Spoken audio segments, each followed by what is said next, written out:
a playlist original.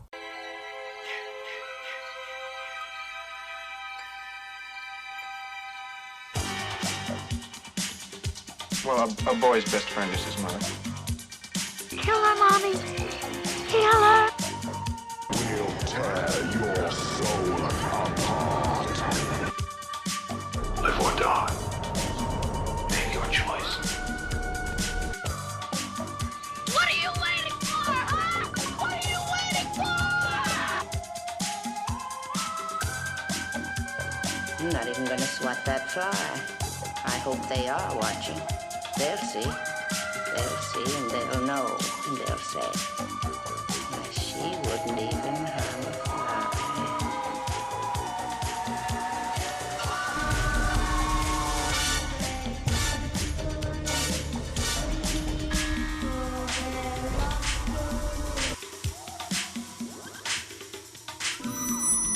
They're here.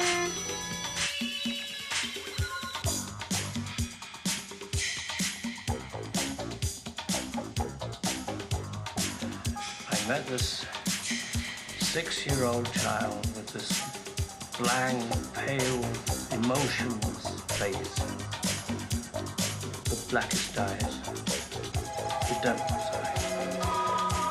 I spent 8 years trying to reach him, and then another 7 trying to keep him locked up because I realized that what was living behind that boy's eyes was purely and simply evil.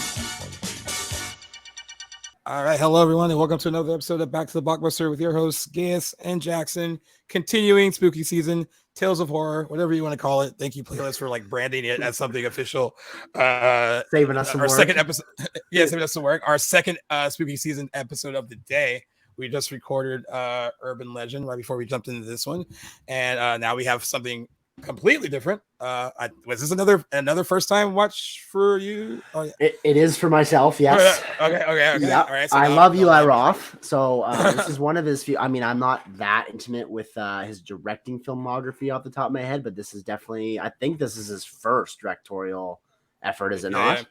Yeah. Cool to see his debut. First time, although it's funny, this is a movie that I have been long since aware of. I remember early days, because this came out in 2002. I'm 4 when this movie comes out. And so like into my adolescence, I remember the daycare I used to go to was right across the street from a gas station that like had a considerable movie renting operation in it. And I distinctly remember browsing, like we would go over to looking for something to watch. Clearly nothing like in this category, but I was always partial to horror stuff. And so I can remember skimming, like picking up this DVD, thinking like the cover, which is like for those that are maybe looking at it right now or can visualize the cover of Cabin Fever. It's like, it's kind of got a red filter on it, and it shows the cabin and like the trees stretching upwards kind of form the shape of a skull against the skyline. Super cool looking. Like I have known and remember browsing this movie as far back as my memories go, really. So it was really awesome to finally sit down and watch it. By the way, I thought this story was gonna go like when I was 4 at daycare, they let us watch Cabin Fever. My God. And I was like, whoa, what daycare did you go to? That would be fucking traumatic. They just threw on Cabin Fever. Nothing like that. And as we've been doing so far for our Tales of Horror episodes, we've had as guests any like horror movie related podcasts, YouTubers, fans, personalities that wanted to come on and join us for a conversation about horror movies. And for this one, we have our boy Red Fox of the Super Slash Bros podcast joining us. So thank you, my friend, for being on with us for this very special discussion about Cabin Fever. Thank you, lads. I'm back at it with the Back from Blockbuster. I am Red Fox, host of the Super Slash Bros podcast. It's a play on Super Smash Bros. In case that's not super well aware. I dig it. It's funny because it actually wasn't that originally. Originally, it was called Nightmare Fuel, and then we were in a group chat talking about horror movies, and I was pitching this huge like thing about how they can make a Smash Bros for like horror characters. I was like, we can call it Super Slash Bros, and it was a long pause of everyone's like text bubble just popping up, and I had just launched a show maybe like a month before this conversation, And they were like, "You got to rename it to that now. You got to change the podcast." Yeah. Super slash It's a great bros." play on words for sure. Well, it's instantly memorable though. I mean, that's what's Yeah. cool about it. I mean, that's the good thing about it. Subtle and It's so effective. It's great naming. It's funny for our name that when it came up about like what to call the podcast, I have to give full credit to Brittany. She's no longer on the show.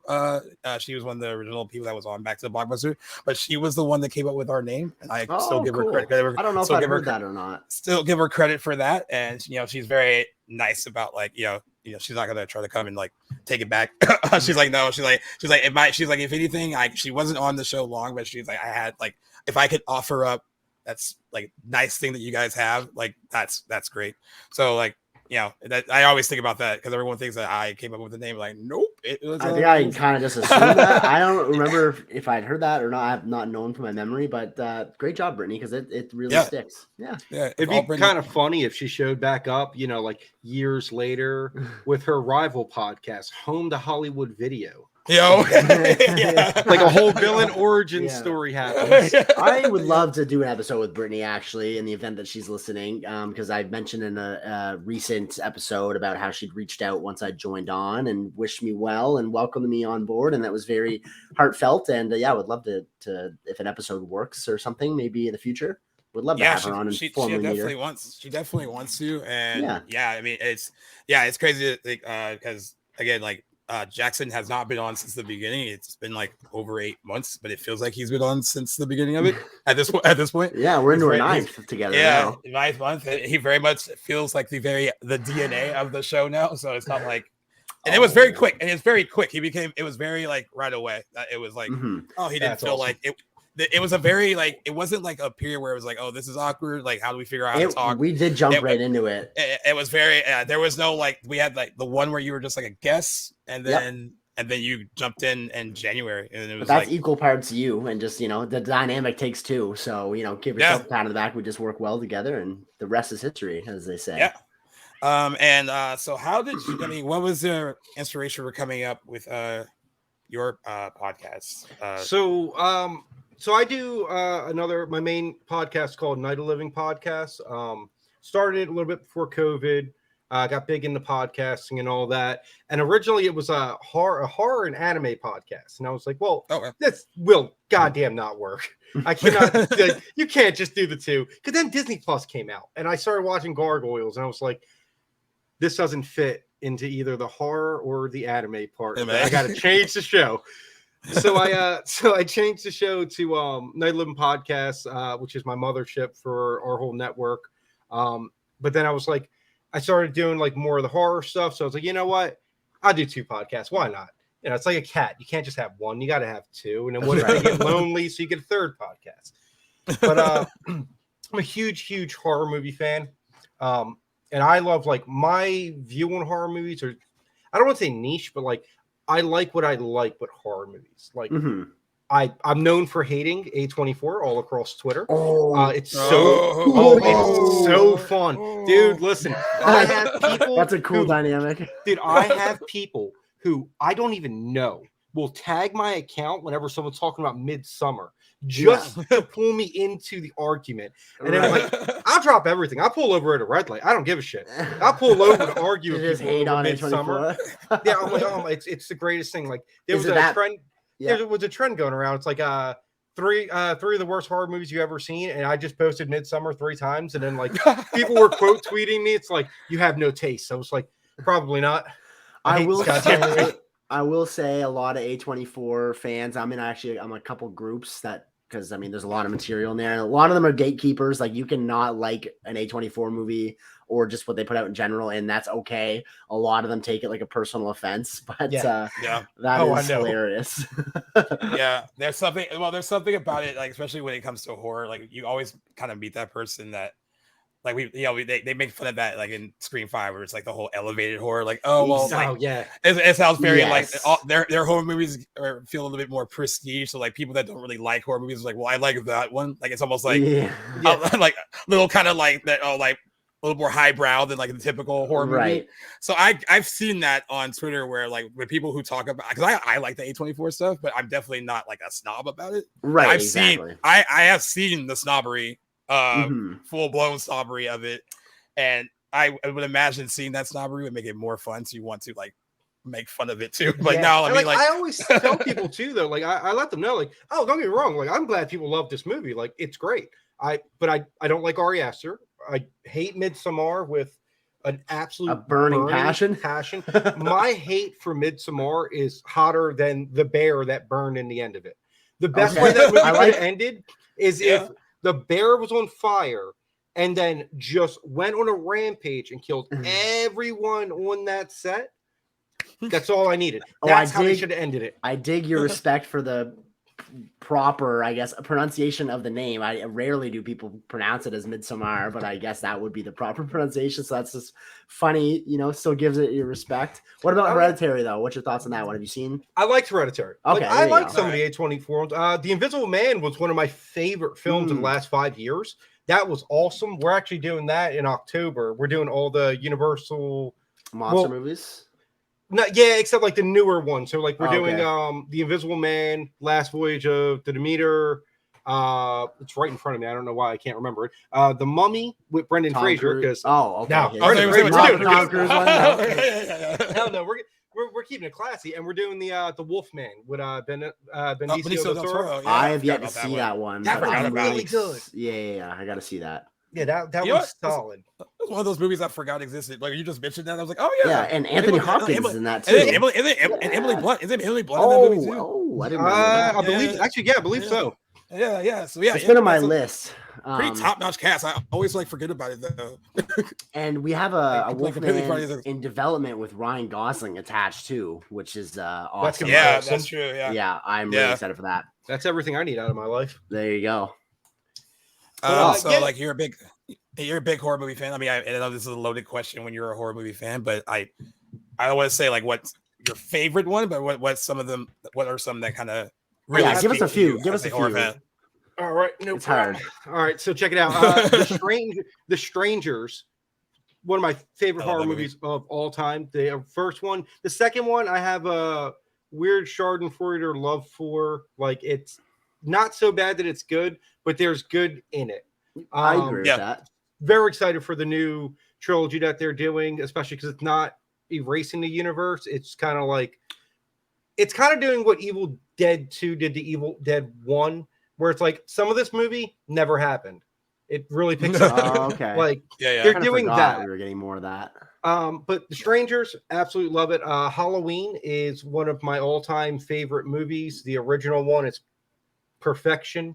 Thank you for saying that. I've been in a debate with some buddies lately that just saw it for the first time, and they just thought it was shit, and it was hard. What? So.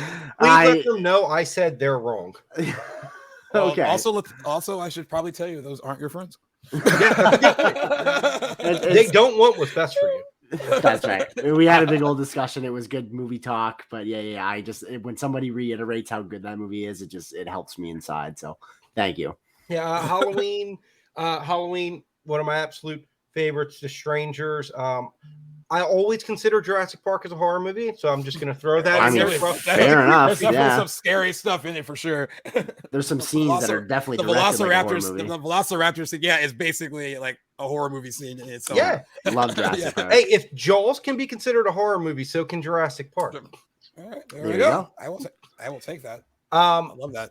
Your next is another one that absolutely that's so underrated. It's so good. So underrated. Adam Weingart as a director, never hear him brought up. He's fantastic. The fact that movie is left so ambiguous to the ending of whether or not she survived or not, like there's so much more you could do with it. But I like that. So I like when horror movies have the restraint of just leaving it alone. Like just leave it alone. Not everything needs a sequel. Not everything needs a spin-off TV show. Yeah, tell that to Hollywood studios. Oh my God, I know. Trust me, I'm watching a Chucky TV show. I know. Yeah, there you go. Just leave it alone. Just let it die, boys. Yeah. You only needed one season. Yeah. But yeah, other than that, it's fun. But they definitely stretched it out. Like they've stretched. Yeah. I mean, I'm having fun watching it, but like that first season is tight, and then season 2, I was like, oh well, not as tight. but now season 3, it's just like, oh okay, so we're doing this now. We're really going in there. Okay. They're on 3 seasons of that Chucky show. Yeah, they Holy really shit. cranked them out pretty quick. And I retrospect, remember when that was like coming out, it was announced and then it first season came out, and I didn't honestly see a whole lot about it, but like never would have guessed we were this far. Wow. Yeah. Okay. And then I think the last one I'll point out, Scream, the original Nice. Scream, the whole series in general. Like Halloween's my number one. Like Halloween 1 is my favorite movie, bar none, any genre. I love. Oh, okay. Right on. Everything about it. Love it. Love the whole series. There's not a bad one except for Rob Zombie's Halloween 2. That's the only bad one. See, that's the only bad one. But Scream, love Scream. I always like, to me, Scream is on that Mount Rushmore. Yeah. Friday the 13th, Nightmare on Elm Street, which, let's be real, there's only one good Nightmare on Elm Street movie, but still, it is. Dream Warriors is a good movie, but like it's not a good Nightmare on Elm Street movie. I love Dream Warriors. I mean, I haven't seen that one yet. I think there's a reason why it is the fan favorite. Though it is fun. It's certainly a fun movie. It definitely not in the same quality as the first movie. It's my favorite one of the whole series. But it's definitely fun. It's like probably the best ensemble cast of the bunch too. I really like that. It's just a fun movie. But that's the one I actually watched Dream Warriors oddly enough more than I watched the original Nightmare on Elm Street. Not to say that I think I don't think it's better, but it is like it's just a fun like movie, and like the cast is fun, like the characters are fun, like it really. But you can also tell with that one, like I think I told Jackson that at Nightmare 3, the Dream Warriors, where it's like it's still kind of scary Freddy Krueger, but there is like hints of like kind of like, oh, he's becoming like funny, and there where you're getting to the point where he's so popular that he's less scary now, and now it's like more like wisecracks, and like he's a kind of like a celebrity in his own right now. Like the character has become like bigger than the movies, and it starts with the Dream Warriors. Its own. I agree. Dream Warriors was 2 where like the first one, great horror film, awesome horror film. The second one, they tried to double down, but it didn't work. And in the third, they were like, let's have fun with it. But then after that, it's like they had too much fun with Freddy. Freddy's personality took on a life of its own to where it wasn't scary. That's why the fifth one, I think, aside from the really fucked up plot, the fifth one, they tried to get back to that, like, no, like give Freddy some weird fucked up backstory with nuns and a bunch of other stuff I won't even mention. It's like, let's make him back to being like gruesome and all. It's like, no, because the next one he's riding a broomstick and playing with a Nintendo Power Glove. So let's pick a goddamn lane. Yeah, the original though is on my Mount Rushmore of horror movies for sure. I've only seen that and New Nightmare. Nightmare. Yeah, I gotta see. I gotta see Dream. Yeah. I gotta see Dream Warriors. I mean, I think you would have a lot of fun with Dream Warriors. Like, it's certainly not. It's not scary, but it is like I said, I watched that one the most out of all of them because it's just a fun movie, and like just the characters are fun, and it's also cool. Like, you know, you bring back like Heather Langenkamp as Nancy, like, so you have more of a connection to like the first movie than like the second one does. Yeah, it's just a really fun. I like movie. I like to think too sometimes with like some of these horror movies, your movie is only as good as like, or your killer is only as good as like the body count, like, you know, your cast, your humans. Yeah, right. I'm trying to describe this like it's a kaiju movie, but like 3 is what I think is awesome because every one of those characters are super memorable. But then like you have problems sometimes with like some of these slashers where it's like, I don't care about a single one of these people and I'm rooting for the killer. Which you're always rooting for the killer, right? Like, that's how I look at horror movies. Right. But I'm surprised it's also when you're rooting for the killer, but you also don't want these characters to die because they feel so lived in and you feel so like attached to them. Yes. Dream Warriors does that great, like the original Scream does it, where it's like I don't want any of you guys to fucking die. Yeah, Dream Warriors like really does, and like I think the interesting thing too is that, you know, you have.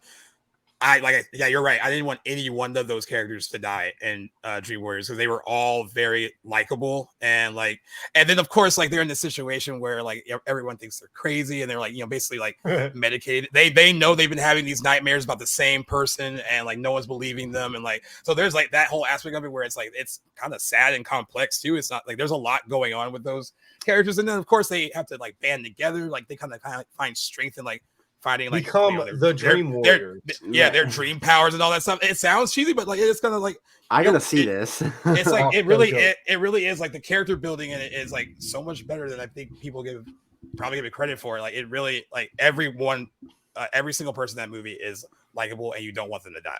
Yeah, your like, survivors when they die, it should have an impact on it. Right. Like or if you're gonna do like a movie where it's like here's just kill fodder, it's really the stories about the killer.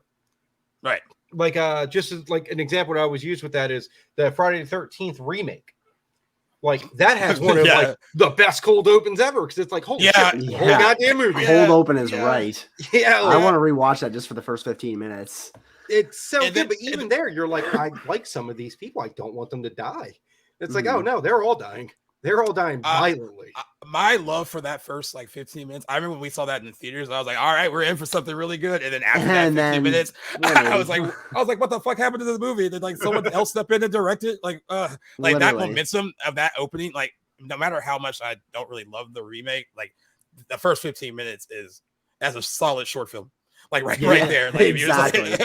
Like it's so good. But like it's interesting that you mentioned like Friday the 13th because like I think that franchise is known for just the body fodder where it's just like, oh, you don't really care about. I mean, I guess you do in some of them, like you kind of care about the final girl, like the last girl who is clearly like the innocent one of the bunch. Like, she's definitely going to survive because like she's not off like gallivanting with her boyfriend or something. So like there's that. Like, I mean, I know people that love that franchise. Like they love Amy Steele in part 2. Like that. Like there's already certain like people in those movies that like people latch onto, but for the most part, that franchise is just a bunch of like that like there's 10 characters and like 9 of them won't matter because they're just there for like they're just there to get killed at various points. And if you're not Tommy Jarvis, you're not making it. Yeah. Which he should have died so many times. Everything that happens in Friday the 13th after the third one, that's all Tommy Jarvis's fault. Every one of them. He's the real villain. Right. Like, oh man, Jason's been dead. Time to go dig up his grave. Before, that's a more of a comedy than a horror movie. What is that? Jason Lives or Jason whatever one Lives. it is. Yeah. Before we get into Cabin Fever, though, I feel like and it's a movie from this year, but I feel like the ultimate litmus test for horror movies. I want to know your opinion on Skinamarink. Or if you've seen it. Oh, okay. Yeah, I've seen it. All right. Oh, right on. Fantastic. I did talk about it before or not. I've watched it and turned it off. About 40 minutes into the movie, I turned it off. I could not do it. Like, and that's the experience of a lot of people. I understand. Yep. That's a YouTube film right there. And which is good though. It's fine. And like I know people who genuinely like it. There were dudes just stuck with it. I was like, I'll go back to it at some point, but I think the problem is it would help you knowing what you're getting into. Yes, I wouldn't recommend it to somebody without them being intimately aware of what kind of movie it is. Right. See, I was blind watching would be terrible. Yeah. And then I was like, okay, cool. I'm watching. I'm like, and then the same thing happens for the first 40 minutes. Yeah, and I'm like, I was getting creeped out. It did a good job. Like I was sitting there, I'm like, sooner or later, something's gonna pop out. The second half is a lot more, although it's very much the same. It's more freaky shit happens after that part. So if you do get to it, expect bigger things in the latter half. But you can only watch that movie in the pitch dark. I wouldn't recommend. I did it. I'd say don't even watch it if you're not going to watch it that way. However, that movie worked for us. I remember when like. I think Jackson, you watched it before I did. I think not too much before you, but yeah. And then I was like, all right, I'm gonna watch this alone in the dark. And I'm not saying it's a perfect movie, but no. For like the atmosphere I was in when I watched it, it creeped me out. It did its job, and this is why Jackson and I proudly die on the hill of like we liked it. We understand why people didn't. Oh, for sure. I wouldn't blame anybody for not liking it. It's niche. Like everyone's like everyone who's had like their reasons for not liking it, or like I understand it, but I was like, for me though, I was like, I mean, it did its job. I was creeped out. I mean, I think if I would have known going into it, like it's going to be a lot of the same, which I'm fine with that because I like the shots. We were actually rewinding it to like, oh, I'm telling you, no, there was something in that corner, right? Like, we were really invested in it. Then when I was like, well, if this is all it's going to be, like I was told this is a haunted house movie. And by the end of it, yeah, it is. Yeah, it is. Honestly, so 20 minutes in, I'm like, no, that's definitely a fucking ghost on the corner. And I'm like, no, that's just a curtain. I'm Well, gonna that's give the you interesting thing about finding watching things. it is that you have to like you start watching it like kind of like I got to lead into like so you can like see what you Yeah. need to see and why and like while you're trying to lead in like something creepy kind of happens while you're doing that lead in and you're like oh no I can't. Dude, that was me on my knees next to the TV, like that's the McDonald's napkin. One thing that I would be remiss for not including just because we're on the subject, but I was so surprised and overjoyed. I found a physical copy of it at a local movie shop here and I picked it up. I was like ecstatic. And the review on the cover, not much of a review, but like a statement from some critic, and I thought they hit the nail on the head. It says, this is what David Lynch's Poltergeist might have been like. And I'm like, that is so accurate. So awesome. Accurate, yeah. And I thought that was just, too good not to share. But yeah, Skinamarink. You know what though? If you showed that movie, if you were in film school and you showed that to your class, everyone would have thought it was like great. I mean, I feel like they were like, that was like solid. I mean, I think the fact that it became like a film, like people have widely seen that it was like, oh, like there's things that they don't really like about it. But I don't know if you're in film school and like your good buddy was like, yo, this is what I've been working on, and you guys watched it, you're like, that was fucking good. Like, yes, it did its job. Someone in our group chat was explaining like all the subliminal themes to the movie. And I was like, where the fuck are you pulling this from? He was like, oh, like child neglect and stuff like that. Yeah, exactly. He's like, well, it's like about, like what happens with your child when you leave them alone and like, how the imagination can create like all these metaphorical themes. I was like, first of all, it's not about that. You're reaching. Second of all, please write an essay on this or something. Right. If you got all that out of this movie, God, I need you to watch Midsommar and tell me what that was about. Revisit that movie sometime. I think it'd be worthwhile. It is longer than it needs to be, but I am a fan of then don't watch the director's cut, which is even longer. I love that movie. I mean, I also understand why people don't, but that was one of those movies I saw in theaters with my friends, and that was one of those movies like when it was over that my friends leaned over like, "What the fuck did you make us watch? What was this?" Like they were just like really upset, and I was like, "Oh, I liked it. Well, fuck you guys." But I also see why. And what's interesting too about the movie we're talking about today, I think for some people that there is from other horror fans I've talked to, there is a love it or hate it kind of vibe with Cabin Fever for some people. But it would be interesting to see like what your thoughts on it as a first time watch, and then of course getting Red's thoughts on it as well. But for those aren't familiar, we are also, not only is this just spooky season, but we also highlight movie anniversaries as well. And Cabin Fever was released on September 12th, 2003. So it's, I feel old, but it's 20 years old, which is crazy to me. But yeah, it is co-written and directed by Eli Roth in his directorial debut. It stars Ryder Strong, Sean from Boy Meets World. That was like the one cool thing when this movie came out. I was like, Sean from Boy Meets World's in the movie. And then we have Jordan Ladd, James DeBello, Serena Vincent, and Joey Kern. Holy shit, he is. Yeah. This guy was in, and that guy was in like a lot of movies around this time period too.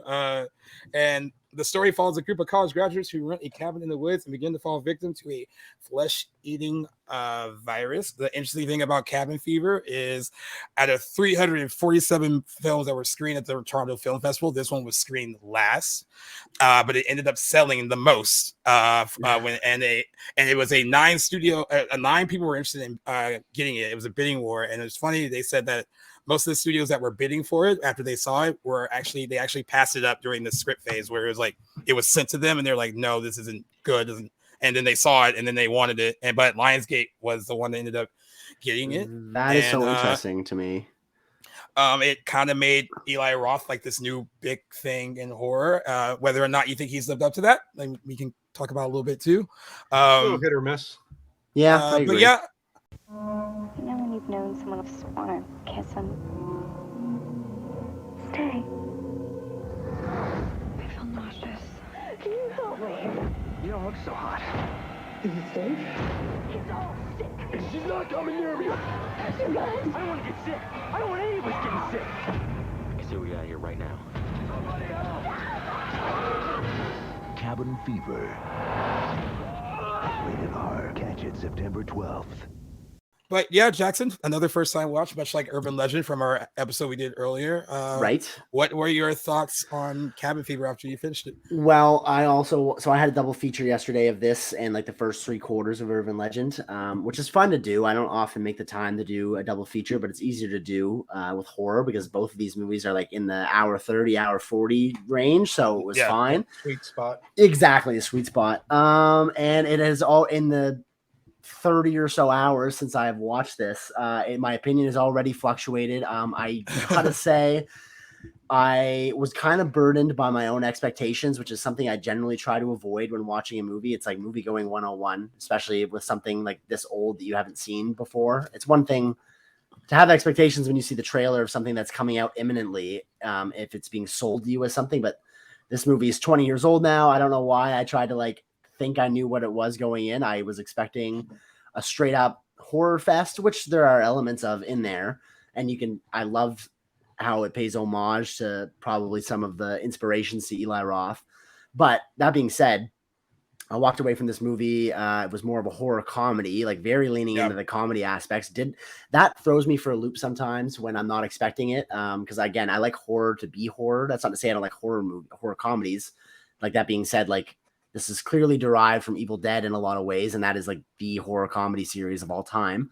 But I'd be lying if I said like I liked it right upon the end credits coming. I was like, okay, there's some things I do not like about this, but I've had time to stew and I've thought about it and I've gotten past like what I wanted this movie to be and have just accepted it for what it is.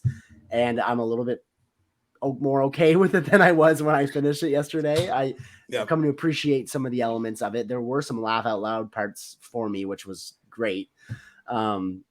Overall, though, like, I don't know, I'm kind of in the same kind of vein as where I was with Urban Legend, where I didn't explicitly love it. I didn't explicitly hate it, although there were parts I hated and parts I loved. I'm somewhere in the middle on this one. I also think, for the first directing effort for Eli Roth, I think, there's things he did well, and you can see this is kind of a burdening, blooming horror director in the making. I think his follow-up with Hostel a couple years later was, a very big improvement on what he did here. Love the Hostel series. Been a while since I've seen them, but I need to go back to them. But the first Hostel is great. They hold up really well. Yeah, I bet they do. And I'm sure there's probably a better way of phrasing this genre these days, but like the torture porn genre, like I've always been. No, that's legit. Porn. It's legit. Yeah. I think it's kind of like changed in recent years. But even I know this movie is kind of related to Saw, which came out the next year, and it was a Lionsgate movie. I think this one held Lionsgate's record, I think, for like their most profitable movie until Saw. Yeah, it was until Saw did. Yeah, it was very. Year. Yeah, it was. I think it cost $1.5 million to make, and it made $30.6 million worldwide. Cabin Fever did. Yeah, Cabin Fever did. Yeah. Good for it. Before I go to Red, I want to comment on what you said about the horror comedy thing. When we saw this, question about that too. When we saw this in theaters, that was for my friends that didn't enjoy it. That is what they didn't like because they weren't. If you watch the trailer and stuff for it, it doesn't really give away that the comedy is going to be a part of it, and they were completely thrown off by the kind of turn it took into something that was more like funny. And so like the idea of just having like the flesh eating thing be the main thing, they wanted that to like the horror on paper. I think that's awesome. Yeah. They wanted the horror element to be more prevalent, and then since they weren't expecting the comedy, that is what threw them off and why they ended up not enjoying it as much as they probably would have liked. Would have walked into the theater thinking the exact same thing. Right. Well, what are your thoughts on it, man? As far as quick question for Jackson. So how you mentioned about the horror comedy part. Now, do you think that the comedy in this movie, again, this movie is from 2002. Do you think the comedy was meant to be a horror comedy? Or do you think it was one of those things like, just as an example, but like M.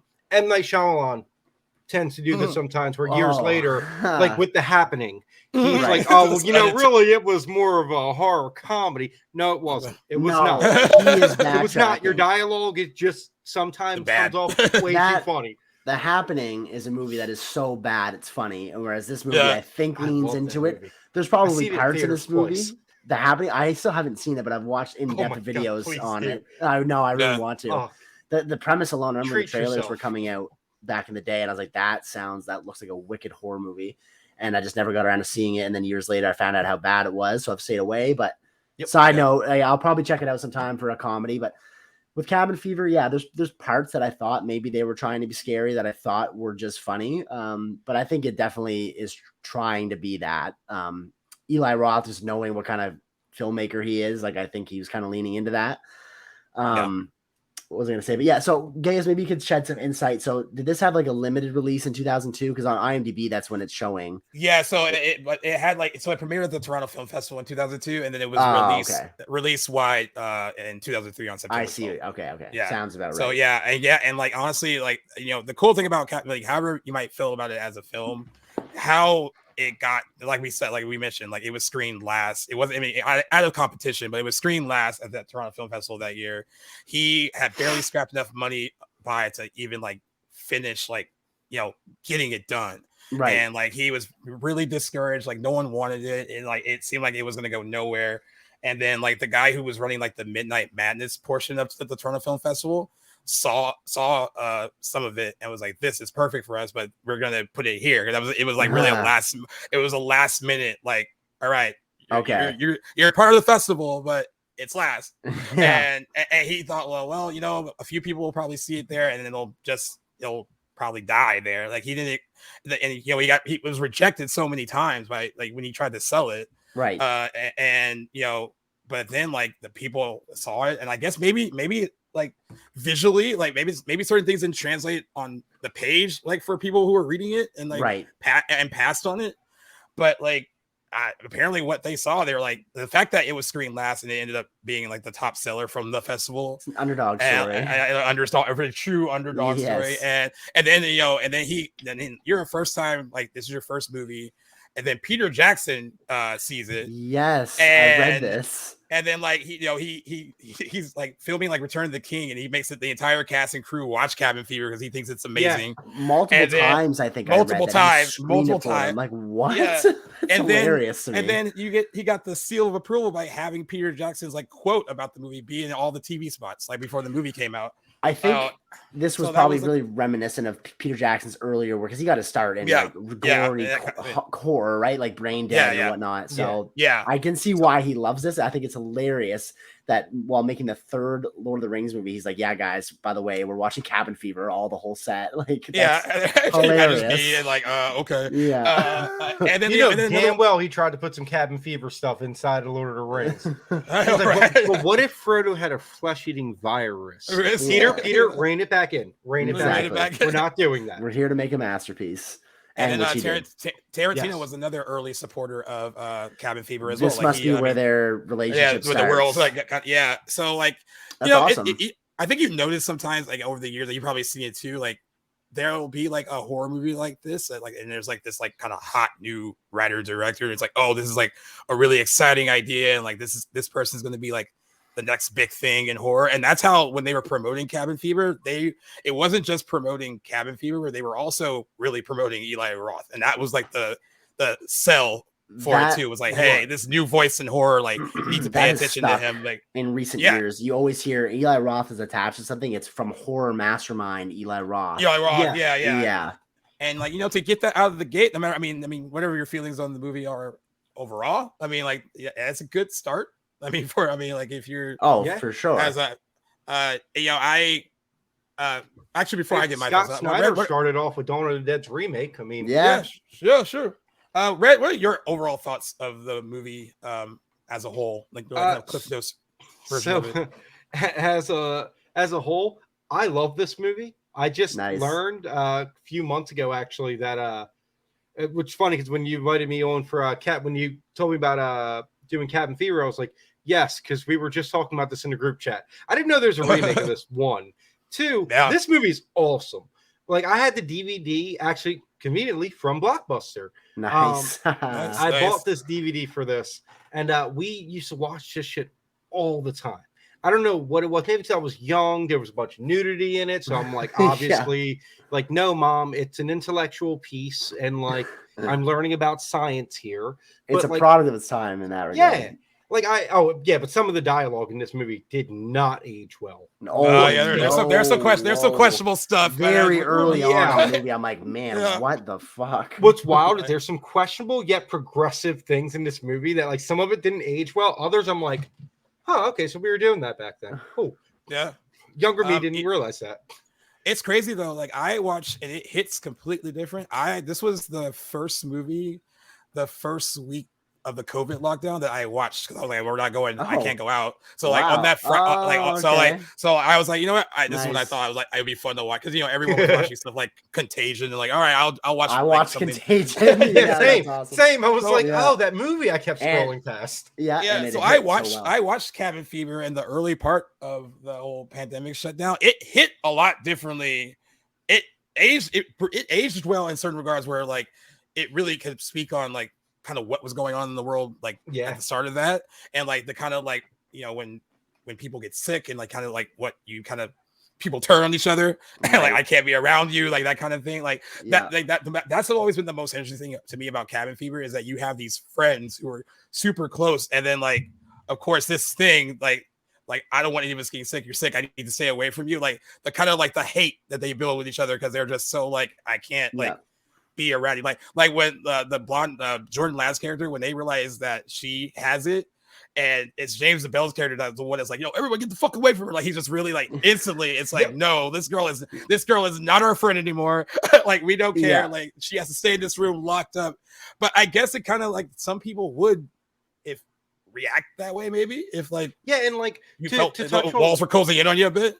To touch on that too, like I love a horror movie that has smart characters who make smart decisions.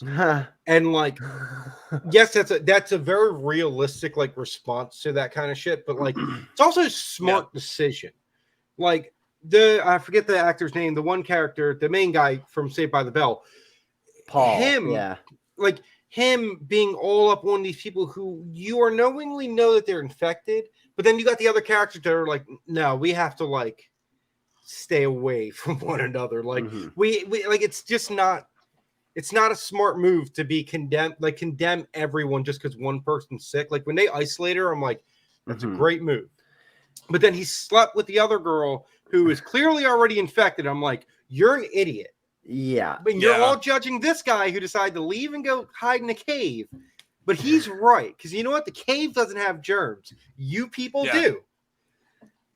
Like I love the little beat when they put her in the shed, the blonde, and they were like, she's kind of looking at them, and she's like, "Fuck you guys," and they're like, "Oh, well, you just don't want to get it." Like they're like, kind of like her, like, the way that she looks at them, like, you guys all fucking suck for like putting me in here. Meanwhile, Paul has already had her blood and infection all over him, yet he's acting like he's still like purified and like wouldn't be. I think you're right. It's smart to isolate her, and Bert's reaction in general is hilarious. But even him, everyone is very inconsistent. Like you see, so it's Karen is the blonde that they put in the shed, but Paul and Marcy both are like the ones like carrying her there after they decided to isolate her. Bert is like initially like refuses to let anybody near her, and then he's the one that like stays outside and sleeps next to the shed to like protect her from the dog, even though he's antagonistic towards us. Like people are flip-flopping all over the place throughout, which I found like funny, but like when I'm watching it not expecting it to be a horror comedy, I'm like, what is going on? Like who's making these decisions? You all can't be chaotic neutral. Exactly. Yeah.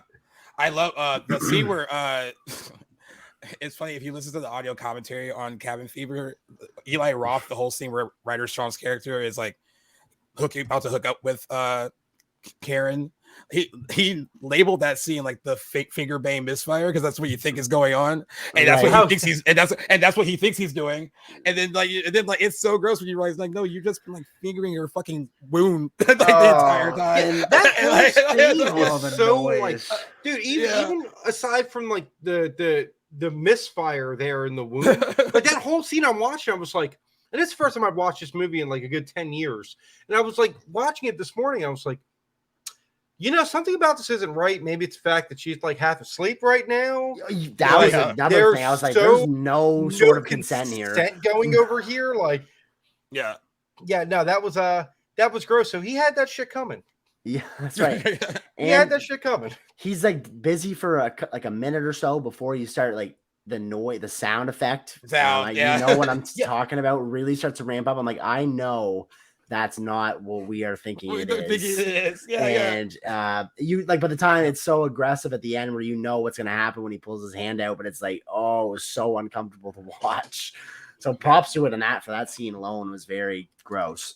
It's probably like, for as far as effectiveness goes, it's probably one of my favorite scenes of the movie, though. Like the way it kind of like it does its job in that moment. Yeah, you don't know what's coming. You really don't.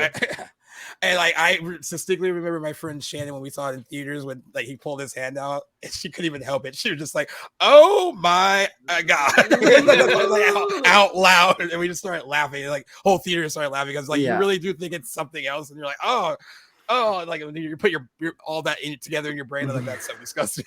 But yeah, and that scene like just really totally freaking works. I with you though. I mean, I think some of the comedy is funny, and that most of it is with like the character stuff that works, like their interactions and some of the dialogue.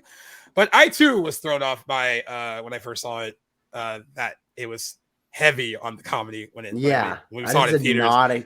Nothing from the promotional. I mean, I haven't really seen the trailer, but I don't imagine it was marketed that way. But even the cover, it wasn't for so foreboding and dark and sinister looking. It's like you could splash a little bit of cover art in here to make you think there might be something funny on here. It's just it was not marketed as what the movie is, and like that's why I'm kind of like I don't blame the movie for why I was initially hostile to it, but I think it just came down to the marketing, and I just wasn't expecting that. So I got a question real quick. So I think one of the comedy parts to me, like now that you guys are talking more about it being like a comedy, it's making me rethink something I noted down here. It was the sound design during some of like the kills, because this movie takes a wild turn near the end where like the main character's just like, he's just like, well, it's time to fuck around and just kill everybody. But like the sound effects and like the deaths just start getting almost so comedic, and it's because like Karen's death is long and gruesome. To the point where like over time, and then she's like put out of her misery, but then like it hits the climax part where the main character's just like killing people. Like there's a domino effect death scene here where like the store owners go to kill him. Like his friend shoots one, gets shot, then the guy accidentally shoots his friend, who then the character comes out, points the gun at this guy who for some reason decides now's a good time to open up this random ass box he had. Yeah, which I don't think we really know what's in that. No, gets stabbed in the ear, but like even like just the noises that were being made were like plink, punk. Like it was like onomatopoeia. I thought I was watching Adam West's Batman for a second. Right. Like the stab in the ear with the screwdriver was like doo doo doo doo. Yeah. Like, very different shot. Even the scene is shot very like it's like in slow-mo too. It's like not quite shaky cam, but like kind of reminiscent of like that era of, I guess it's because it's technically something of an action scene, but yeah, no, the whole scene is off. You're right. And I don't think the slow-mo really like helped it with the comedic side, but I guess more to showcase what was going on, but very off-putting.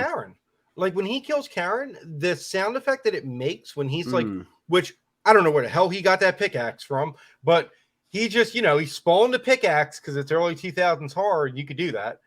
Yeah. But like, even when like, it's supposed to be like this deep moment where you just seen this character who's been suffering the entire movie, like put out of her misery, but like even the sound effect isn't even like some squishing sound. It's like clunk. Yeah, it sounds like someone's throwing a marble into a pot. Right. Like randomly. I'm like, what are you doing here? Yeah, that's funny. Some of it threw me when I first saw it, like the whole like pancakes thing. Like I remember when I first saw that. I was like, fuck? That really lost me. I was like, are we just setting up that the people that live in this town are just weird? And I mean, okay, I guess The because slow like motion karate scene. That was yeah. so funny. And at the time, I'm like, what? Like out loud, I'm like, what is this? Like I and thought they're like, laughing. I mean, yeah, I'm guessing they're setting them up to be like very strange, right? Because like in the like heart of the story, like, you know, when the characters initially go to that store, like when before everything happens, like they're kind of looking down on the people that are in the store, like they're like, oh, like they don't really want to be there, and like everyone seems a little strange. And of course, like when as the movie progresses and like they go back, like the James Bell's character goes and needs help, they now are looking at him like they like looked at them earlier in the movie, like, no, like you're fucked up. What's wrong with you? Right. So I get like the why maybe it's just so random and weird. Like, well, do you know why that scene was included like the way that it was? I don't know. I read this like just doing some preliminary homework, if you will, and so the actor that plays Dennis, the kid, his name's Matthew Helms. Supposedly, it was discovered on set that he was actually just like taking like Taekwondo lessons.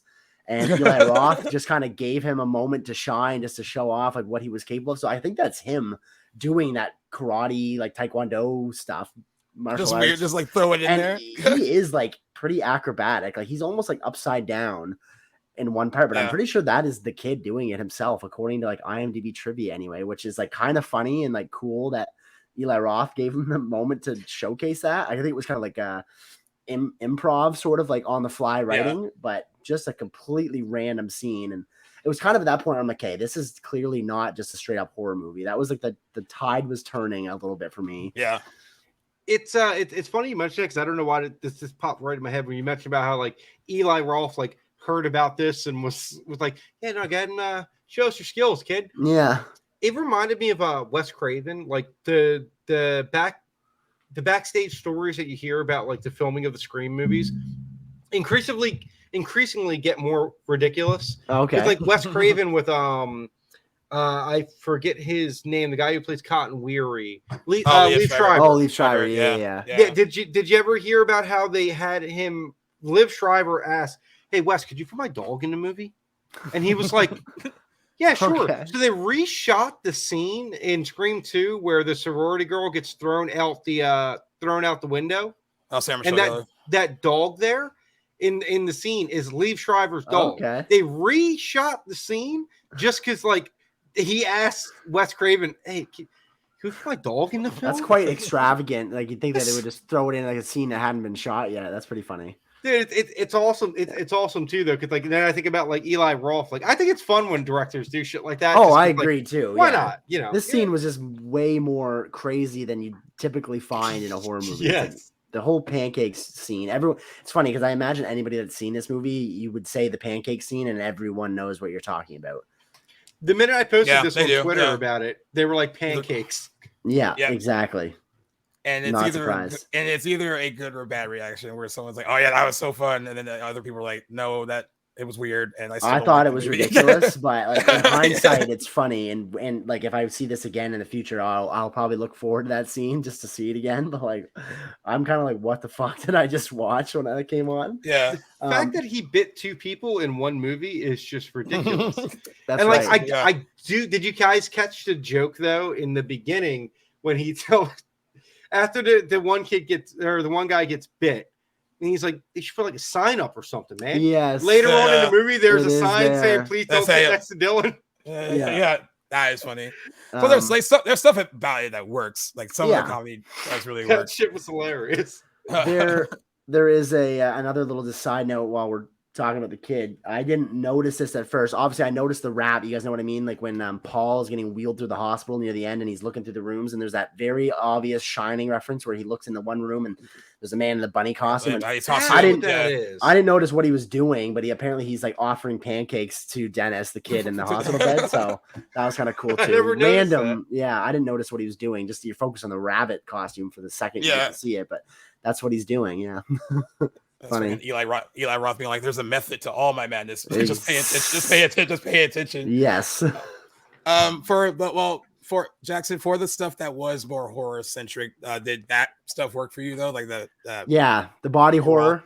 Yeah. Thought that was great. Really good use of effects. Not surprised to see in the what am I looking? What's the word I'm looking for? The not the cast, but like the crew acknowledgments. Greg Nicotero of Walking Dead fame is in there.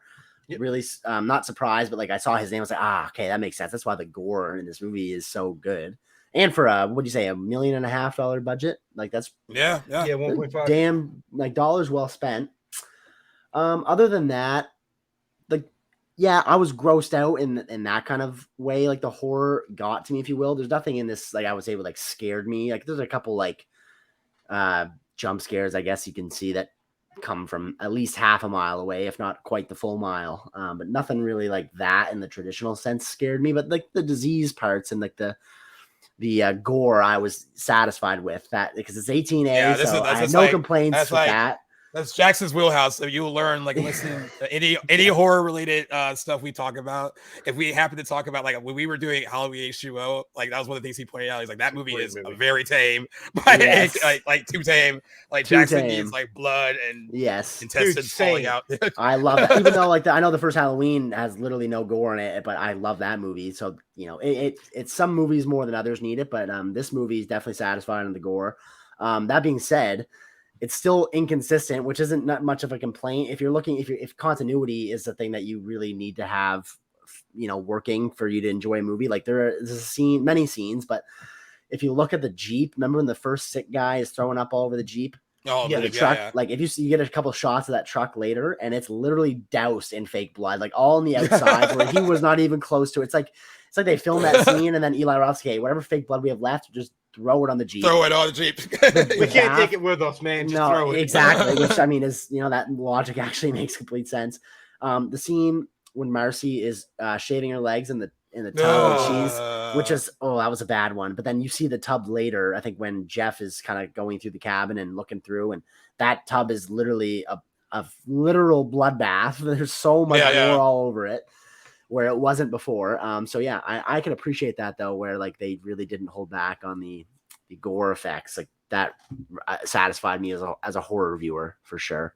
So body horror, like really, I get so like skeeved out and uncomfortable. Like when I every time I watch like The Fly, I watch it. That's like this. Like, everything first thing that came to mind. Yes. So Cronenberg is the master of body horror. There's still stuff in Capture, like you mentioned that scene with Marcy where she's shaving. And like it, and like you see it coming so far away. Yeah, credit to Eli Roth for making that linger and just being like, oh god, it's like stop. Let's just stop it. Worse every it got worse every time. And I was like, and she's oblivious pretty much until it's the noise it makes when it's like scraping across her, like that was hard. even still watching it like for this, I was just like, like I get so like skewed out by stuff like that, because like that feels very much like, that could happen, like it was like that all, having something like infect your body like that, and like it's just grosses me out. And then I mean, and so in that regard, I think it does its job really well. I think for a lot of horror fans that do like blood and gore and all that, Cabin Fever delivers on a lot of that. And I mean, especially like you said, like as the movie is drawing to a conclusion, it gets like batshit crazy, and a lot of people just die. And it's like a lot of, I mean, by the time he hits the deer, and then all the blood is like shooting out from like the deer that he hit, and it's like shooting all over his face. Yes. I was like, there, he's just throwing everything in that he can. Just like I was like, all right. That scene was definitely from out of nowhere. We had that plenty to wet the whistle by the time he hits that deer. I think that was just one more little scare he wanted to throw in there, but really wasn't. It's just like shooting. It's just like shooting out all over. It's also the most clearly fake deer I've ever seen in my entire life. Agreed. Like that thing dropped down. It was stiff as the board already. Yeah, it's like already taxidermy deer. But what about for you, Red? Like, does the horror stuff like mostly work? I think the horror stuff was great. The body horror for it, phenomenal. Special effects. One thing that I will point out that I thought was really cool to watch, Karen's like decomposition as the movie went on, because it kept cutting to her, and sometimes when it cut to her, the shed was very dark, but you could see where like it's spreading. And then when you get the final scene of her, where it's like it's all around her mouth, like everything's just starting to go. Well, because the dog had been eating her at that point, right? Yeah, I know. Oh god, yeah, I know. Which, by the way, wild that Eli Roth put himself in the movie here. Yeah, and some of his family members. Oh, I didn't know his Really? family members were in it Yeah, too. so interesting bit. So I was figuring he would pop up somewhere in the movie, and I thought I'd already spotted him. Remember the scene where they're sitting around the fire and Paul's telling the story Yes. of the, Oh, the the bowling bowling alley alley. massacre? So remember there's that the smiling guy whose like head is in the this ball dispenser or whatever. I thought that was Eli Roth. I'm like, oh, there he is. And then he shows up after I think that story's told, but that was actually his brother. I was like, that looks like Eli Roth, and come to find out it's because it's his sibling. That's in the bowling alley massacre, Yeah. flashback scene. Oh, that's Exactly. The guy, like the smiling employee or whatever, whose head was like left in the ball dispenser. That was Eli Roth's brother. I think his name was Adam, and he had another family member too that was cast. I don't know who. I didn't recognize. It was. I just saw Roth as the last name in the cast. I think it was some insignificant character, but yeah. That's cool. Yeah, I think I think as far as being like the body horror really worked, the horror elements, music, sound design wise, aside from the comical sound effects for the kills, worked great. Like the stingers all hit you right where it needed to. A lot of times, like the jump scares, especially remembering when I was younger, the jump scares hit me more sound wise than what I was actually seeing. I remember being younger, the beginning scene where the hobo guy like lifts up the dog and it's like split in half, like the disease split it in half. I was like, oh yeah, oh, I don't know if I want to watch this movie anymore. Let's go back to Blockbuster, return this some bitch. Like that was a good effect. But like I also will say, I forget the main female's name, her back. Marcy, when she's in the shower. Marcy, her back in the shower. I was like, because she makes a comment about how like, oh, you really messed my back up. Yeah. And then when she was in the shower and she turned, I was like, that's disgusting. Yeah. Especially because like they portray it as like it looks like scratch marks, but it's like, what did his hands look like? Yeah, like before that. I think the horror wise worked good. The deer thing, I was pissing myself because like well, at that point, it's just so ridiculous. It's like everything of all the things you've seen already, and then like by the time that happens, you just roll with it. You're like, all right. I think that was whatever. a clear Evil Dead nod too, because I'm pretty sure there's a scene. I don't know if it's the first or the second where Ash is battling like a raccoon or a rabbit. Oh, the second one was the deer on the wall that's like yelling at him. Oh yeah, exactly. It's a deer. Yeah, but I think there's another animal that he's fighting in one of them too. But that's what came to mind. But you're right, there is the deer in Evil Dead as well. Yeah. One thing I wanted to point out too, that like I don't know if I would consider this a moment of like, if there is a moment in this movie of elevated horror, not to use that term, but I mean, and I didn't really consider this until I was reading about it afterwards, but none of the main characters actually succumb to the disease, which is funny. Like that's the main thread of the movie, and it doesn't kill any one of them, which is funny. Like that's true. Die from other circumstances. I mean, that's pretty clever. Yeah, I thought that was clever. Like, it's starting like to kill Karen like slowly, but like he puts her out of her misery.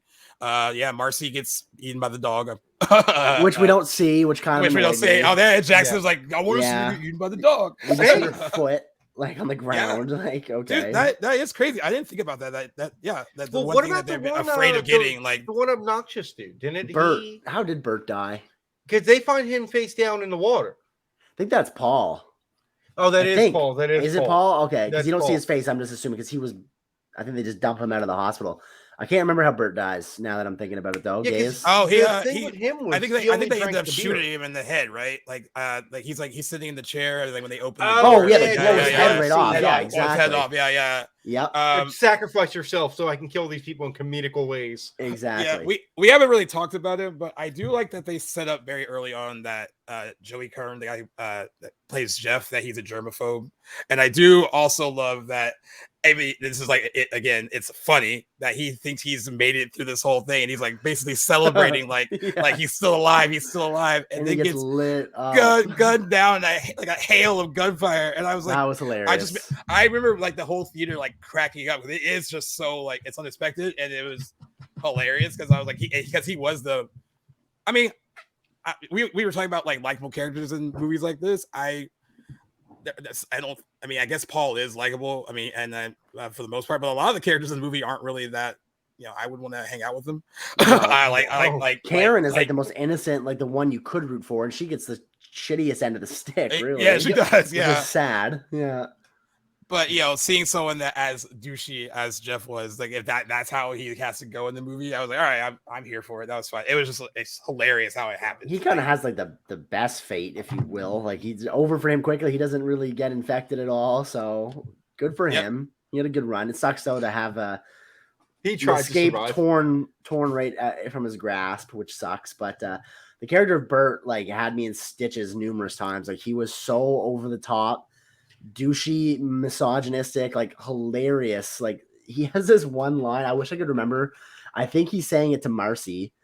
I think I have it written down. I have one. Yeah, well, I can't remember what Marcy says. Something like, "No, Bert, it's not that or not this or whatever." And he goes, "Yes, it is, you fucking slut." And I'm like, "Man, what?" It's like from out of nowhere, like nothing would happen, and he would be so hostile and so like aggressive with his like dialogue. It just threw me for a loop several times. And I have two Bert things. I actually had to write down because I was like, I have to bring this shit up.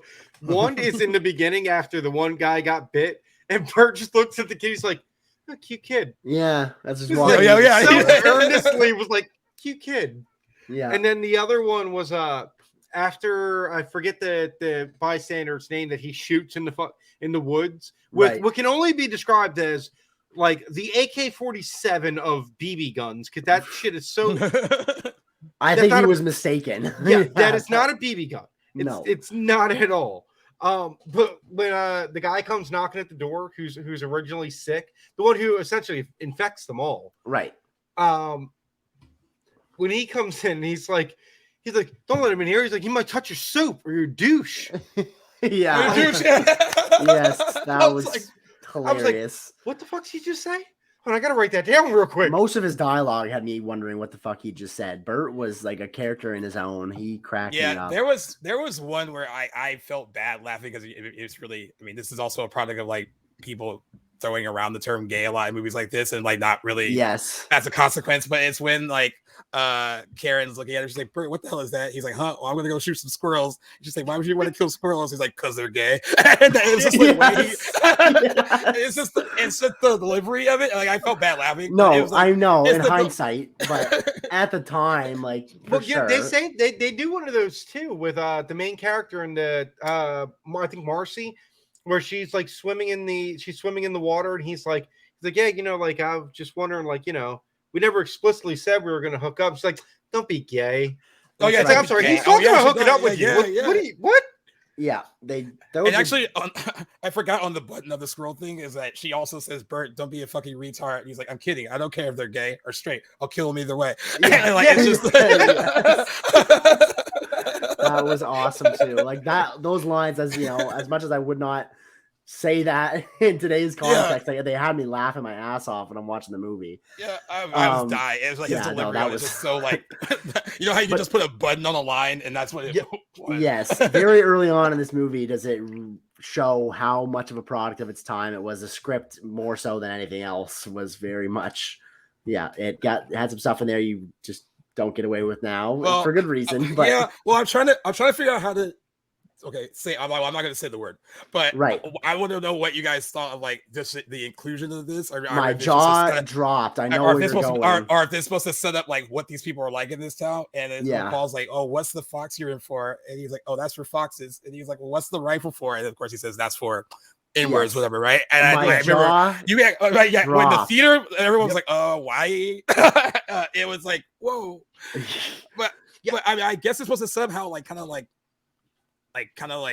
where they're at, and like, I mean, I don't know. I mean, it works for them trying to set up, how rural and backwards, that town and the town folk would be. I feel like there was easier ways you could have did that.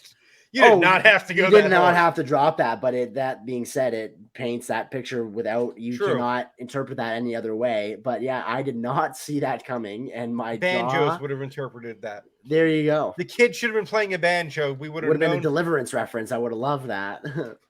But I was shocked, and I was like wondering, like, because the first time people see it when I show them that movie, it's always like a why was that necessary? No.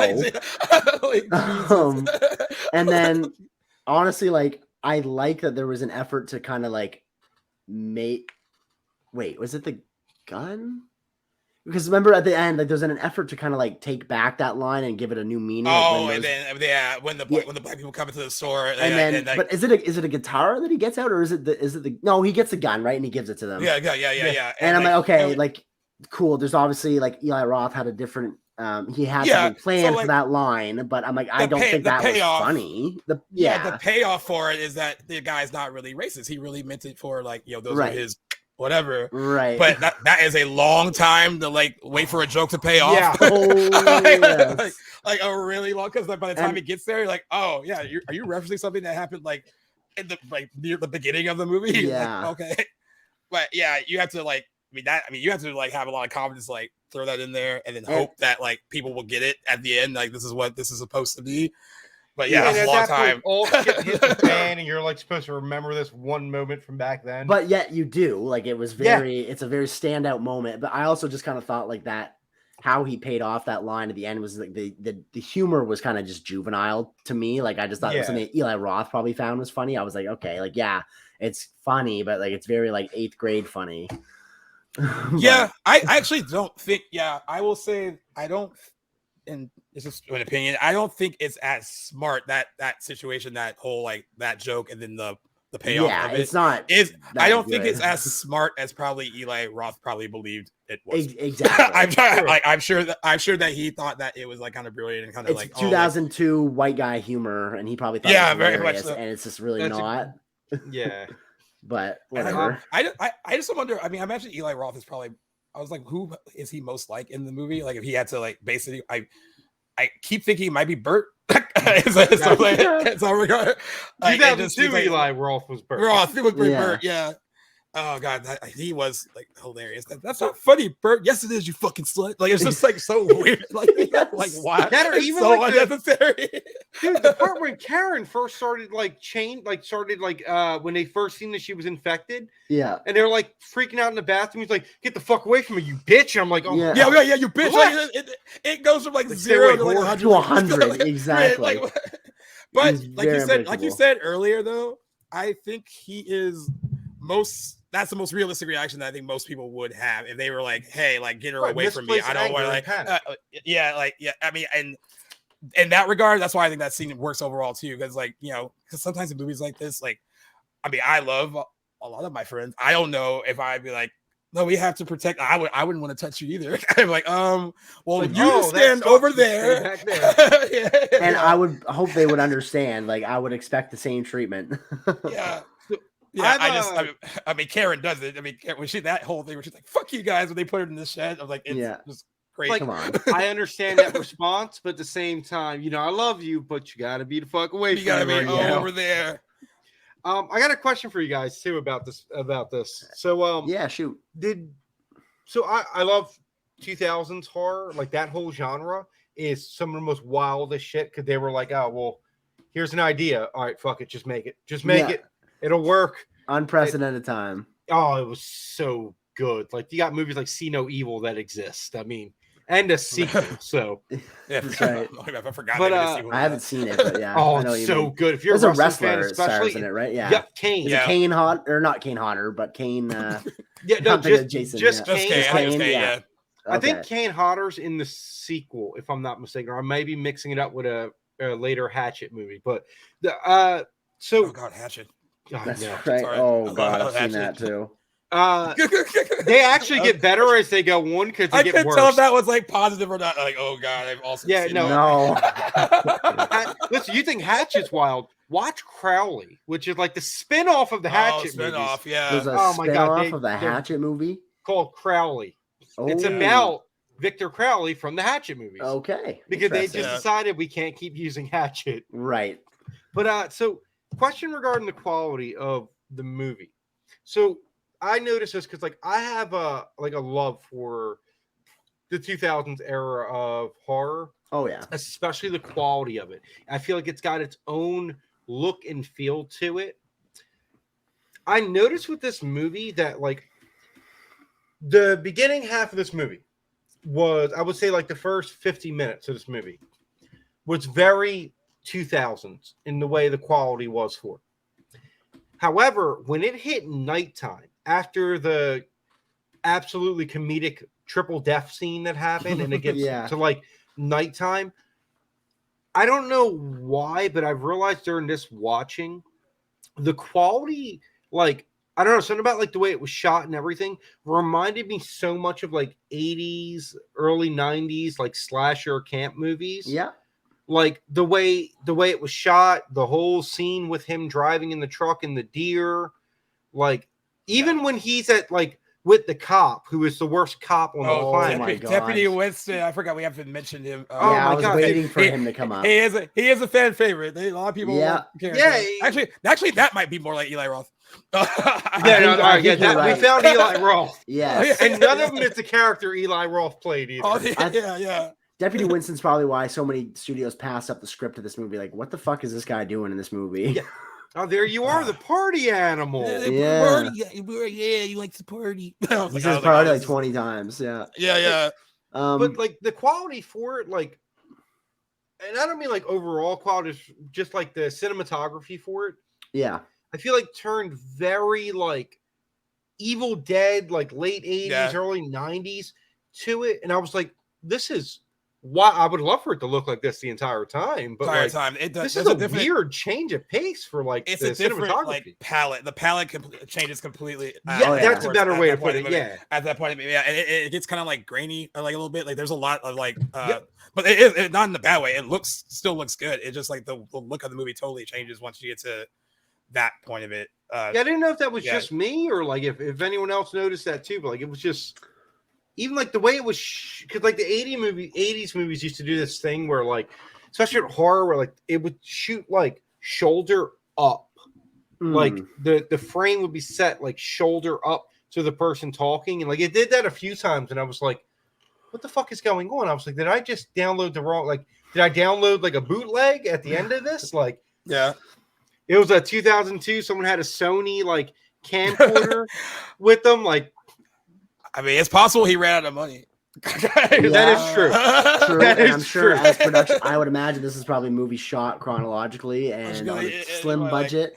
I wouldn't be surprised if that was the case. And I know there were some on the fly script changes and stuff, but I do think, and I didn't really notice like a black and white switch in terms of like how the movie was shot. I guess I wasn't paying too much attention, but I do think that there was a conscious effort to, for as many homages to like 80s horror cinema as possible in this movie. And so I think that's kind of what you're experiencing there for sure. Okay. He admitted to being heavily influenced by Last House on the Left, Texas Chainsaw Massacre, and Evil Dead. Okay. So then that makes sense then. And you can kind of see a lot of that in like the look and overall feel of the movie. The other one, I said this to my buddy Cam yesterday. I was telling him that I watched it, and I told him that I feel like this was the love child of Evil Dead and the Crazies.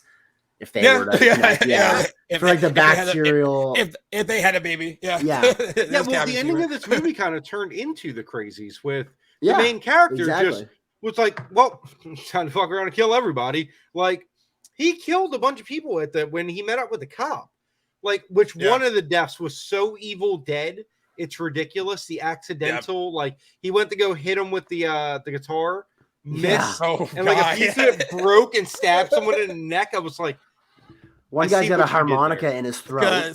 Yes, Oh man! Oh my god, my buddy Chris just texted me. I was like, he's told we were recording this for Cabin Fever, and he was like, "You have to do the line that used to always make us laugh." I don't think it's meant to be funny, but it was the way she delivered it, and I totally forgot about it. It's when Karen's like, "That guy asked for our help. We lit him on fire." Like, it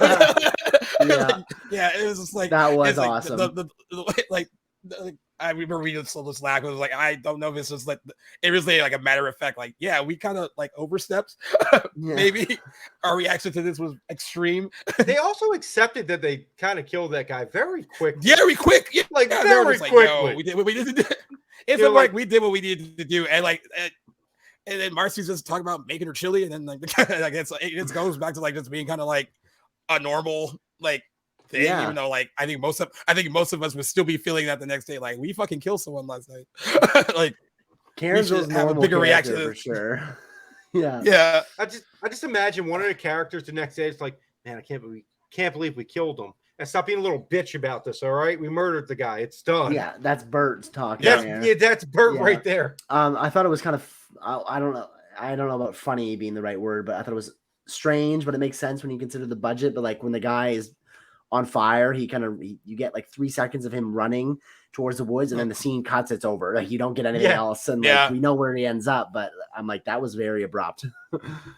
Yeah, it's funny when you think about like what could have been like budget constraints. Yeah, like when you're like, for sure. when you're thinking about something that was like that cost $1.5 million to make, that's not a lot of money for a movie. No.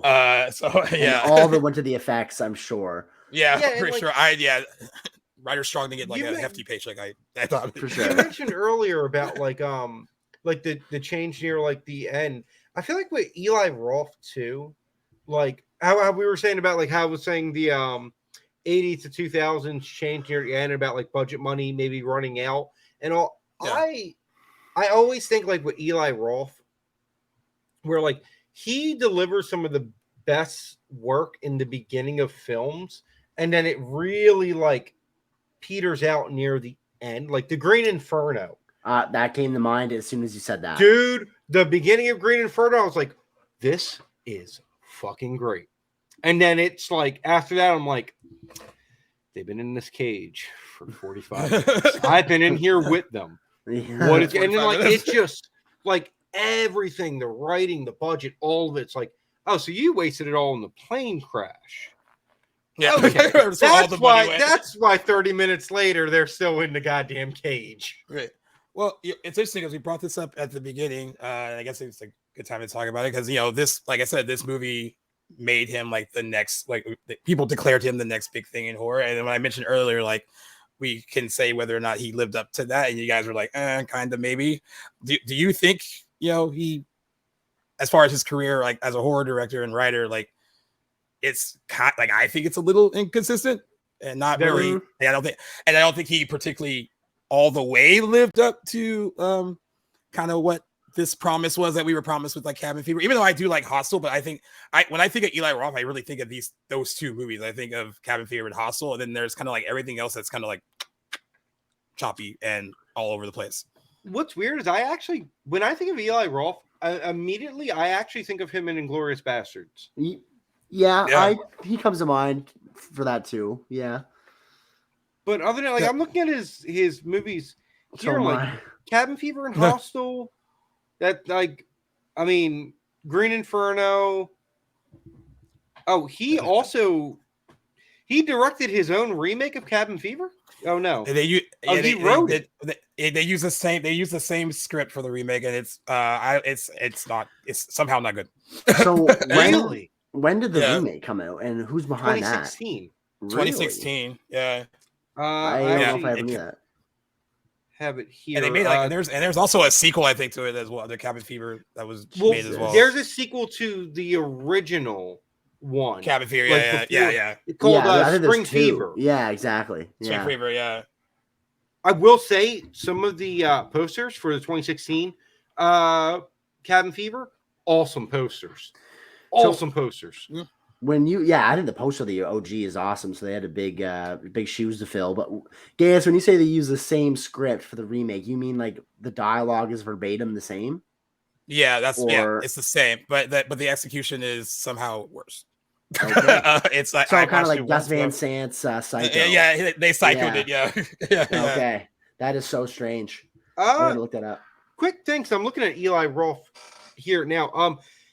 I'm sorry, what the hell? Eli Roth is the one who's directing the Borderlands movie? Yeah, he is. Yeah. What? Yeah, he is. And it's in post right now. Okay, that's going to be delayed, but...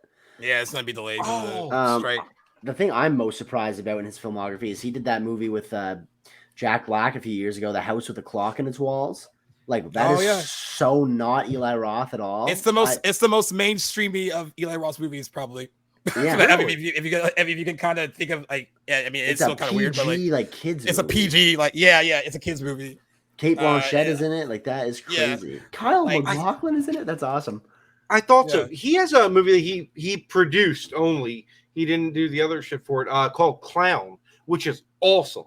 If you guys Okay. never seen it, No. it's Eli. It's actually called Eli Roth's Clown, if I'm not mistaken. But it's one of those movies that premiered at I think IFC or one of those film festivals, and then did not actually see the light of day for almost like 5 years later. Oh, okay.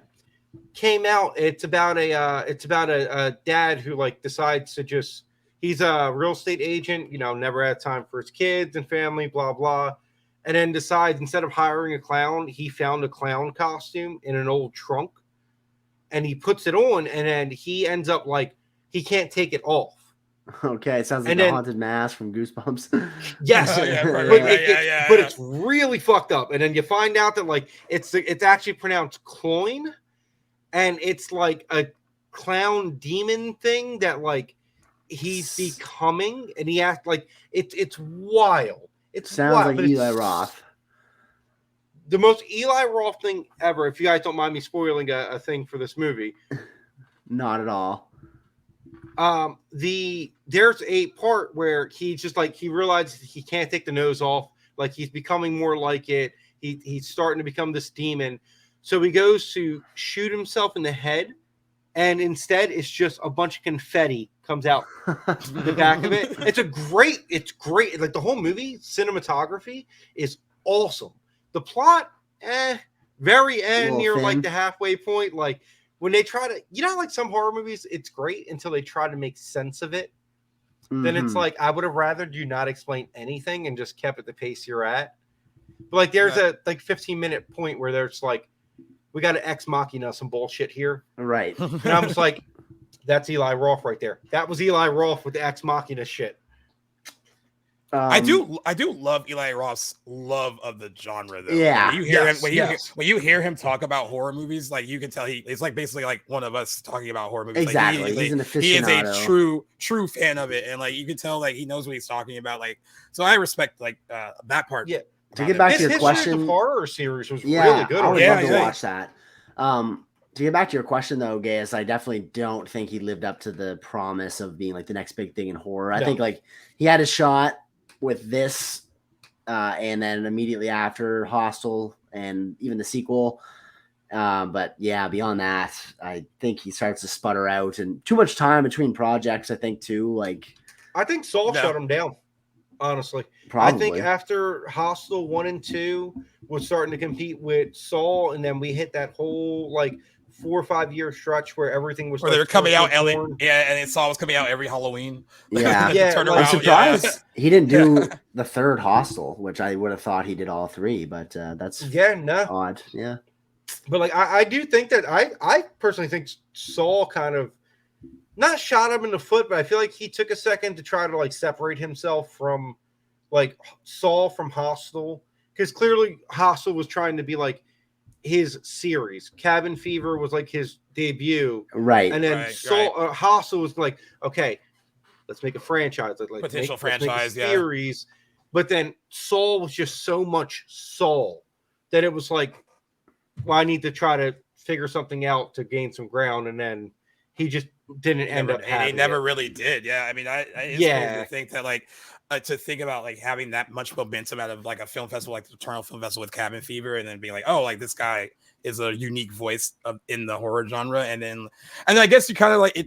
You're like, all right, you get Hostel, and you're like, all right, that's a good follow up. I mean, a lot of people would probably argue that Hostel is a better movie than Cabin Fever. I mean, yeah.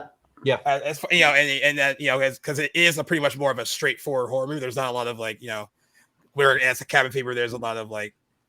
The humor and all that, which is unexpected. But yeah, you're right. After that, he did really sputter out. It seemed like, and it just didn't really live up to all the hype. I think he seemed like a cool guy. I mean, I'm not definitely from him, but yeah, I mean, I feel like we always kind of get these two with horror movies as well. Like there's always like that something from a fresh new director. Like we're seeing it with the brothers that did Talk to Me, where it's like, oh, like let's pay attention to these guys now. Like what are they gonna do next? Right. And, it's okay. They gave us one good thing. Like chill out. Yeah. yeah. But that seems to happen a lot in the horror genre. Like I guess you can say that it happened with like Lee Winnell and James Wan when they did Saw. Like they were like, all right, like this is like look at these guys and see what they're gonna do next. And then of course he did Dead Silence, and you're like, oh, I love Dead Silence. That movie's so goddamn good. Also, gotta I revisit. just looked it up. 8 years in between Hostel Part 2 and The Green Inferno. Wow. Which The Green Inferno, when it came out, they were like, from horror mastermind Eli Roth. Yeah, I And it's remember like, when that was being horror promoted that way. mastermind, he did 3 movies. He did 3 Yeah. movies. And they were And it's kind of been 8 middling. years. Yeah. Yeah. I always like to sometimes when we're talking about these movies, like look up like reviews of the time or when the movies came out. It does have a 62% rating on Rotten Tomatoes. It's fresh, but like barely fresh. This one Entertainment Weekly quote. It says Cabin Fever is what 28 Days Later would have looked like had it been made without style, subtlety, grunge of night video photography, or fashionable apocalyptic pretensions. And then Roger Ebert gave it 1.5 stars out of 4. And said that he actually didn't appreciate the kind of broad strokes with like the humor either. Like he said that it was like really weird humor and then like just gross out out gore fest. Wasn't really his thing. I'm not surprised Roger Ebert hated this. And then Entertainment Weekly followed that up with more. It's a big, dumb, crude, noisy, goose the audience bash, and it's proud of it. That doesn't mean it's good. Like. Yeah, I mean, I'm not disagreeing with any of those folks. Like, it is those things. There's a kind of a charm to it because you're seeing a guy who clearly loves earlier horror cinema, and he's probably a big break for him getting to direct something like this. So, like, I love that he loves stuff like this. But yeah, I mean, as a film, judging it on those merits, it's kind of hard to defend in a lot of spaces, but it is fun. Right. Quick fun fact. I just did a little count here. So he actually only has, as of now, not counting Thanksgiving, which looks awesome. Oh yeah, And that might be a return to form for him, wasn't it? Yeah, it could be. But they said that about Green Inferno, so I'm not trusting. That's true. That's true. He's, as of right now, not counting Thanksgiving or Borderlands, which is his only 2 projects going right now. He's only actually done 12 movies. Like directed, yeah, okay. 12 movies, 9 that he actually directed. But he's actually starred in 23 films. Yeah. Oh, that's crazy. He's more of an actor than a director. He's more of an actor now, yeah. And he's in, aside from a lot of his own films, he's he's kind of out there. He was in Godzilla King of the Monsters. He was a fighter pilot. I forgot about that. I did not know that. I didn't see that. That's pretty cool. I totally forgot that he was in that. Yeah. Interesting. This part of the show is going to probably remind Jackson of what just happened with Urban Legend, where I was like, all right, we like to give scores for the movie, the overall score. So what you have to tell this, like when we were doing this for Urban Legend, because like Jackson didn't love it, he didn't hate it, but he didn't love it. And when I went to the score part, he just kind of was like, I really didn't want to go first, but do you want to go first for this one?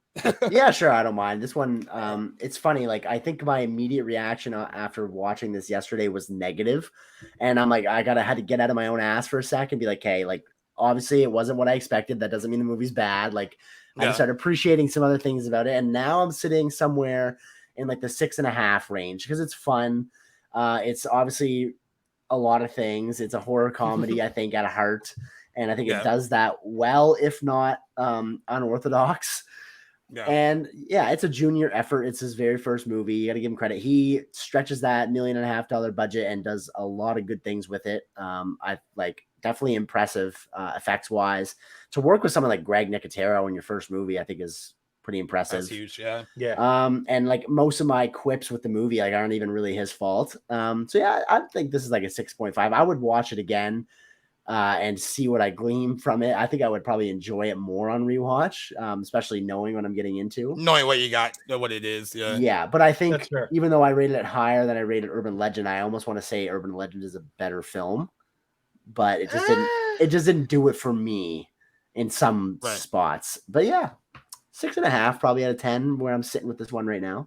What about you, Ed? What about you, bud? I'm gonna give it a solid 8 out of 10. I think this movie's awesome. Yeah, like, this movie's great because there's not many like it too.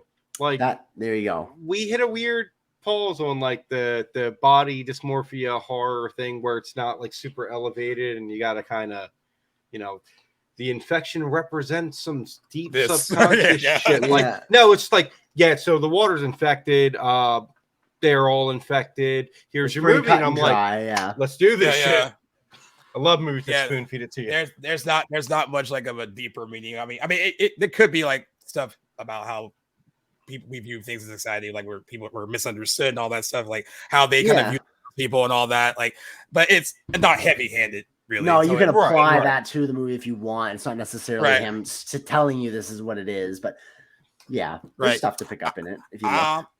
I have struggled with what to give this movie. So did I. Believe me, I fought with myself because I was like it was interesting. Like we brought this up with Urban Legend because there's a part of me that is like remembering what it was like when I first saw it in theaters, and I thought it was fun. It wasn't what I expected, so it was like, oh well, but I wasn't upset that it was like different from what I expected.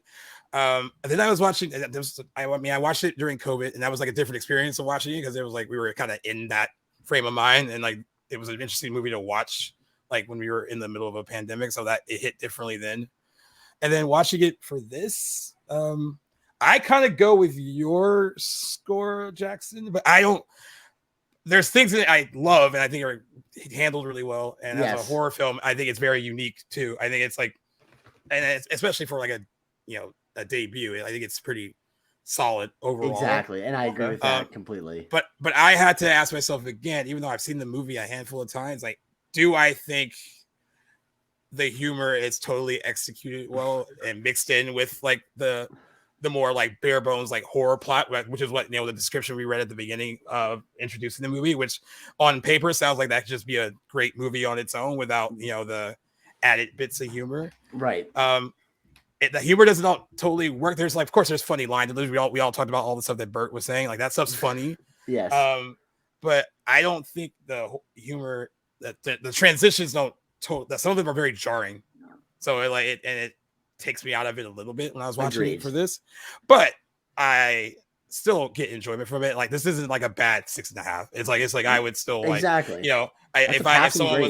if someone was like, do you want to pop this in and watch it? I would totally watch it and like and want to see like what their reaction is to it if they've never seen it. Yes. And I also just far removed from like the film itself as a movie. I just love the kind of success story that came out of it, like trying to sell it and like not being able to, and like when someone tells you out of 347 movies at this festival, yours is going to screen last, and like there might not be a lot of people here watching it. Like that's the kind of vibe that he kind of got. He's like, well, at least someone will see it. Right. At least Peter Jackson loved it. Yeah, there you go. Yeah, but I also love, of course, like I love hearing stories about studios that like when they read something and they're just like, no, and then they finally see it, they're like, no, we want it, like you didn't want it when I was trying to give it to you, like right. But I do love the story of how it got made and how he was able to sell it, and and for a brief shining moment we kind of thought that he was I still have faith in him. I just think like he's not Jordan Peele, right? Yeah, like, that's Jordan Peele caught fire, kept that fire going. Like even when he took breaks in between projects, he still had his hand involved in it. Like Candyman, for example, he didn't write or direct that, but he produced it. Like still had a hand in it. He still kept with his name out there. Yeah. I think Eli Roth just kind of he tried, and I hope Thanksgiving is going to be his like. I have faith. The teaser is great. Yeah, it can't be worse than Thanksgiving. So yeah. The thing about I just want to say real quick, mentioning Jordan Peele. That's interesting. And the thing about Jordan Peele, like even if I think a lot of us universally like love Get Out, and then people have feelings about Us and Nope, right? But at least all three of those movies are interesting. And like it's not like even if like something about Us didn't work. I know Jackson, I don't think you really liked. I fucking hated Us. Hated it. You're like, Gaius, actually, I fucking didn't like it at all. But I've seen it the once. I will revisit it eventually, and that might change, but I'm not. It was better the second time around. Fair. There you go. And yeah, Get Out's great. Nope, I thought was a big improvement on Us, but not as good as Get Out. Dude, Jackson, like when we wrap all this like Halloween like horror stuff up, I think we definitely need to have like a revisit series where you'll watch Us, and then I'll rewatch Mother, Yeah, that's okay. That is see a how great that goes. deal. That's a great And- deal. and I would see how want you that to. goes. I want to talk about Mother so bad. So What the fuck movie is Mother? that's a great idea. Oh, it's with Jennifer Lawrence. It's my. It's Oh my God, that goddamn movie. Yeah, man. I love it. Gaius hated it. Yeah, I'm with Gaius, man. I did not get it. Only saw it once in theaters, so it could change if I watched it again. And that's like, oh man, that's like was that 2017? 17, I believe. Yeah. Wow. Okay. So I'm like, I'll be far removed from. Yeah, me too. Actually, I saw it twice relatively soon. I think I saw it once in theaters and then once Actually, like pretty watch soon that after. this week. Yeah, write that one down and see what you think. Yeah, I watched it in theaters, and I'm not good in theaters. Like I have very bad like sensory like anxiety and all. So like theaters are hard for me to do. And I decided to go see Mother because that made sense. Oh, there's so much to say. It made so much sense at the time, and then I was like, midway through, I was like, I need to leave. Yeah. Now, but I stuck it out and all. But I was like, I couldn't fully enjoy it for what it is. My sister's a big like artsy film person, and she loves it. So I was like, I forgot the movie existed until you mentioned that. So thank you. I guess I'm totally on board. I think that would be fantastic. That should be like a little series, actually. I think that would be really fun. That would be cool. Because like we always mention it, and I'm like, yeah, you know what? I've only watched it the once. I never gave it another shot after I saw it in theaters. My friends were so mad at me because I took a group of us to go see it. And like, same thing. Yeah. Like I told you, I think I was on like a 2-week long apology tour. I'm like, I'm sorry, I made you guys go see that. They're like, I know, I was trash. Like even you thought it was trash. I was like, I know. I don't know, Gaius, man. It's like the third movie. You're like, I brought my friend to go see it. I had to apologize. I had to. Well, I mean, you're like me, man. I'm like, guys, it's gonna be great. Listen, I just want to apologize to each and every one of you for the sodas you bought, the popcorn you bought, the time I've taken from you. Time spent in the theater can never be time wasted, even if you don't enjoy it. You're still learning and experiencing something about the film. That's how I look at it, because I've walked out of the theater many times being disappointed, but then you just know where you stand with that movie, and you know to recommend it or to avoid it, and there's always something to learn. Yeah. I definitely get now from my friends where they're like, so like, well, regular people like it, or was this like you love film guy likes it? That's totally I have some friends that would beat me up if I took them to see Mother, probably. So I get it. Yeah. Oh man. Well, any parting words on before we wrap up on Cabin Fever? Anything you want to drop in? Actually, I got something. So on my show, when we end episodes, I always play a game called The Killer Returns, where we try to decide if we want to see this movie come back in like a prequel, sequel, remake. Now, I know there's a remake and a sequel, so this doesn't really count, but how would you guys feel about them redoing Cabin Fever now, but pandemic based? Like, imagine you turn COVID into something. Well, I was already dark and sinister. What the hell am I talking about? But like, imagine turning like COVID into like the flesh-eating virus, right? And instead of it just these friends are going out for isolation, away from all the sickness going on in the world, and then this happens. I think that's a great premise for a horror movie. A really good idea too. Yeah, I would like to see maybe more just traditional horror. I think.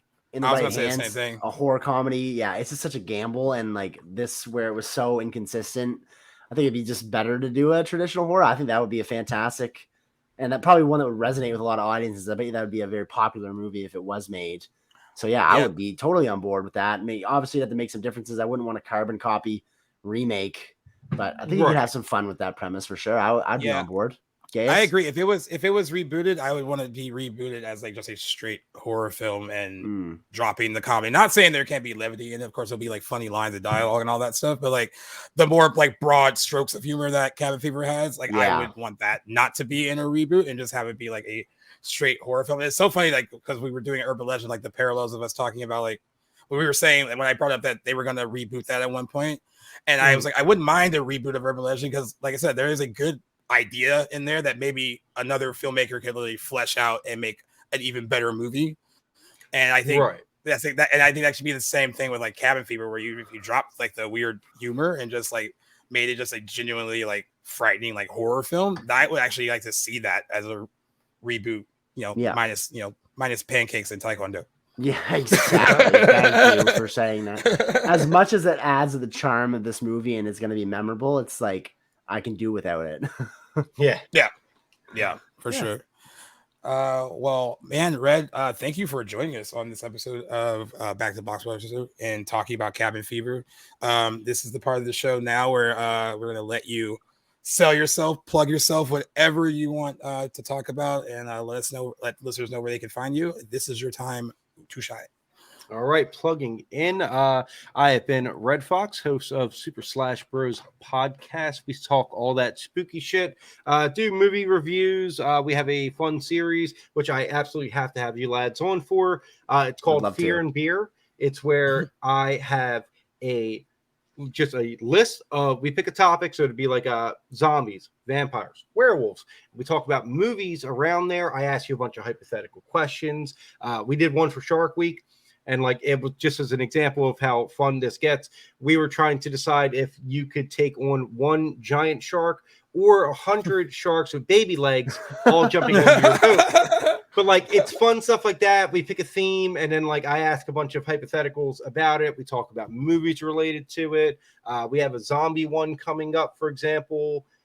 We got a bunch of themes. I'll send it to you guys. I would love to have you guys on. Fantastic. To ask about some. And it gets ridiculous. It's all meant for fun. It's all just open dialogue. Yeah. Just talking random hypotheticals. Other than that, we do movie reviews and all. I mentioned earlier, for Halloween season, we're doing the Universal Monsters. And then we also have a Final Destination series going on where we're trying to find out if we can keep my co-host alive or not. We have him explaining how he would survive each one of like the catastrophes that happen.